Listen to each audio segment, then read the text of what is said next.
ربیہ بہت اچھے لوگوں میں سے تھے۔ ربیہ نے وہ حال بیان کیا جو حضرت عمر بن خطاب رضی اللہ عنہ کی مجلس میں انہوں نے دیکھا۔ حضرت عمر رضی اللہ عنہ نے جمعے کے دن منبر پر سورہ نحل پڑھی۔ جب سجدے کی آیت آخر تک پہنچے تو منبر پر سے اترے اور سجدہ کیا، تو لوگوں نے بھی ان کے ساتھ سجدہ کیا۔ دوسرے جمعے کو پھر یہی صورت پڑھی۔ جب سجدے کی آیت پر پہنچے تو کہنے لگے، لوگو ہم سجدے کی آیت پڑھتے چلے جاتے ہیں، پھر جو کوئی سجدہ کرے اس نے اچھا کیا، اور جو کوئی نہ کرے تو اس پر کچھ گناہ نہیں۔ اور حضرت عمر رضی اللہ عنہ نے سجدہ نہیں کیا۔ اور نافع نے حضرت عبداللہ بن عمر رضی اللہ عنہما سے نقل کیا کہ اللہ تعالیٰ نے سجدہ تلاوت فرض نہیں کیا، ہماری خوشی پر رکھا۔ صحیح بخاری حدیث نمبر 1077۔ حضور صلی اللہ علیہ وآلہ وسلم کے مرض وفات میں مسلمان فجر کی نماز پڑھ رہے تھے۔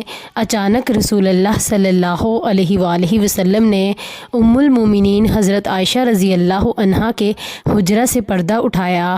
آپ صلی اللہ علیہ وآلہ وسلم نے صحابہ کو دیکھا، سب لوگ صفیں باندھے ہوئے تھے۔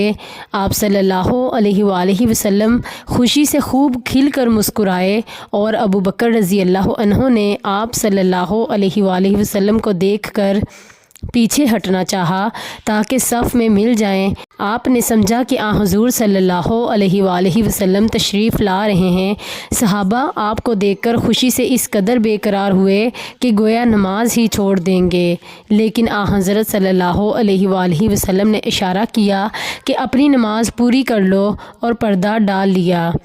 اسی دن چاشت کو آپ صلی اللہ علیہ وآلہ وسلم نے وصال پایا۔ صحیح بخاری حدیث نمبر 754۔ حضرت صلی اللہ علیہ وآلہ وسلم نے فرمایا، تم میں سے کوئی شخص ایماندار نہ ہوگا جب تک اپنے بھائی کے لیے وہ نہ چاہے جو اپنے نفس کے لیے چاہتا ہے۔ صحیح بخاری حدیث نمبر 13۔ حضرت صلی اللہ علیہ وآلہ وسلم نے فرمایا، تم میں سے کوئی شخص ایماندار نہ ہوگا جب تک اس کے والد اور اس کی اولاد اور تمام لوگوں سے زیادہ اس کے دل میں میری محبت نہ ہو جائے۔ صحیح بخاری حدیث نمبر 15۔